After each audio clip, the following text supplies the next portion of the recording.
ગરદનના દુખાવાની સામાન્ય કસરતો. સૌથી પહેલાં આ રીતે સીધું બેસીને તમારે દાઢી ઉપર આંગળી મૂકવાની છે અને ગરદનને સીધી પાછી લઈ જવાની છે. આ રીતે.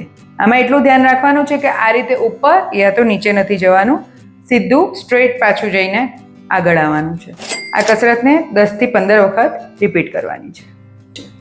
નેક્સ્ટ એક્સરસાઇઝમાં સીધા બેસીને તમારા હથેળીને તમારા માથાની સાઈડના ભાગમાં રાખવાનો છે. માથાથી હથેળી તરફ ધક્કો મારવાનો છે અને ઢીલું છોડવાનું છે. 2 થી 3 સેકન્ડ પોઝ, હોલ્ડ કરીને અને પછી ઢીલું.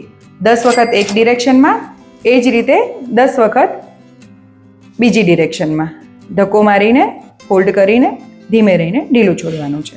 અને એ જ રીતે બંને હાથ ભેગા કરીને પાછળની બાજુ પ્રેસ કરીને ઢીલું છોડવાનું છે. પ્રેસ કરીને 2 થી 3 સેકન્ડ હોલ્ડ અને ઢીલું. આગળની કસરતમાં આ રીતે નમસ્તે પોઝિશનમાં બંને હાથને સામ સામે પુશ કરવાના છે. 2 થી 3 સેકન્ડ હોલ્ડ અને રિલેક્સ. દરેક કસરત 12 થી 15 વખત રિપીટ કરવાની છે. આમાં એટલું ધ્યાન રાખવાનું છે કે તમારી હેન્ડ પોઝિશન તમારી ચેસ્ટની એક્ઝેક્ટ સામે હોવી જોઈએ. નેક્સ્ટ એક્સરસાઇઝમાં બંને હાથને આમને સામને સ્ટ્રેચ કરવાના છે અને ઓલ્ટરનેટ બીજી ડિરેક્શનમાં. નેક્સ્ટ એક્સરસાઇઝ બંને હાથમાં મુઠ્ઠી બનાવવાની છે. નીચેની મુઠ્ઠીથી ઉપરની તરફ અને ઉપરની મુઠ્ઠીથી નીચેની તરફ ધક્કો મારવાનો છે. આ જ રીતે ચેન્જ કરીને વારાફરતી. દરેક કસરત તમે 10 થી 15 વખત રિપીટ કરી શકો છો. નેક્સ્ટ એક્સરસાઇઝમાં બંને હાથને આ રીતે લોક કરીને માથા પાછળ મૂકવાના છે. એલ્બોને અંદરની તરફ અને બહારની તરફ તમારાથી જેટલું થાય એટલું સ્ટ્રેચ કરવાનું છે. 10 થી 15 વખત આ એક્સરસાઇઝ કરવાની છે અને બ્રીધિંગ બ્રીથ આઉટ ફોલો કરવાનું છે. નેક્સ્ટમાં બંને હાથને શોલ્ડર પર મૂકીને શોલ્ડરને ક્લોકવાઇઝ અને એન્ટી ક્લોકવાઇઝ 10-10 વખત રોટેશન કરાવવાના છે. આ clockwise and then anti clockwise.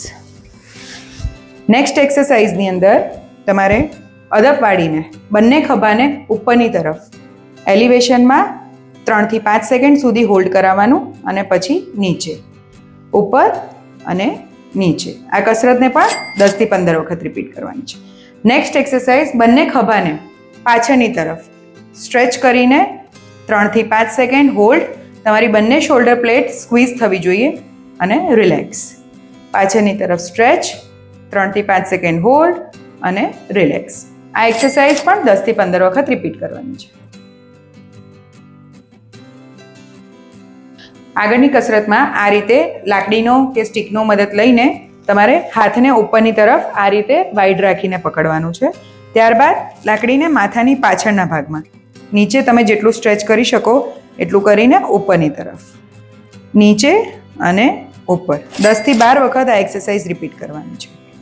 Next exercise same પોઝિશનમાં લાકડીને પકડીને લાકડીને સીધી કોણીમાંથી પાછળની તરફ અને કાનની બાજુમાં, પાછળની તરફ અને કાનની બાજુમાં આટલું સ્ટ્રેચ કરવાનું છે. આ કસરતને પણ 10 થી 12 વખત રિપીટ કરવાની છે.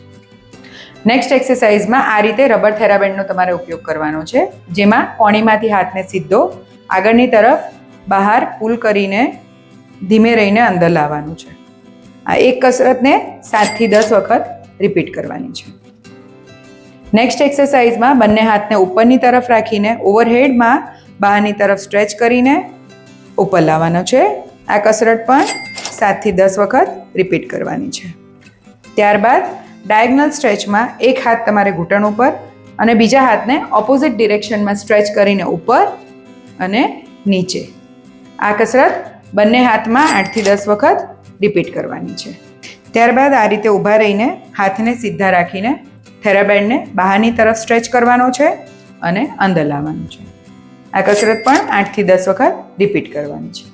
સેમ એક્સરસાઇઝમાં તમારે આ રીતે પાછળની તરફ, બહારની તરફ સ્ટ્રેચ અને અંદર, બહારની તરફ સ્ટ્રેચ અને અંદર 8 થી 10 વખત રિપીટ કરવાની છે.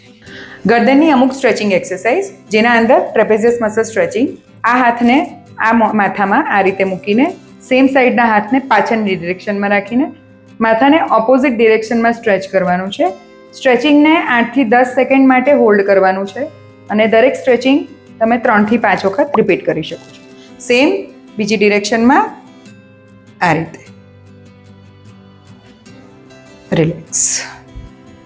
નેક્સ્ટ સ્ટ્રેચિંગમાં તમારે આ રીતે દિવાલની સામે ઊભા રહીને બંને હાથને ઉપરની તરફ રાખીને કમરમાંથી ઘૂંટણમાંથી સ્લાઇટ નમીને આગળની તરફ નીચે સ્ટ્રેચ કરીને શોલ્ડરને ખેંચવાના રહેશે. આ સ્ટ્રેચિંગ પણ 8 થી 10 સેકન્ડ માટે હોલ્ડ અને 3 થી 5 રિપીટેશનમાં કરવાનું રહેશે. નેક્સ્ટ સ્ટ્રેચિંગમાં તમારે દિવાલની બાજુમાં આ રીતે સાઈડમાં ઊભું રહેવાનું છે. આંગળીઓ નીચેની તરફ રહે એ રીતે હાથને મૂકવાનો છે દિવાલ તરફ અને ખભાની પેરેલલમાં હાથને મૂકવાનો છે. ત્યારબાદ તમારે બોડીને ઓપોઝિટ ડિરેક્શનમાં રોટેટ કરાવવાનું છે. તમને અહીંયા આ મસલ્સની અંદર સ્ટ્રેચિંગ ફીલ થશે. સેમ 8 થી 10 સેકન્ડ માટે હોલ્ડ અને 3 થી 5 રિપીટેશન કરવાના રહેશે.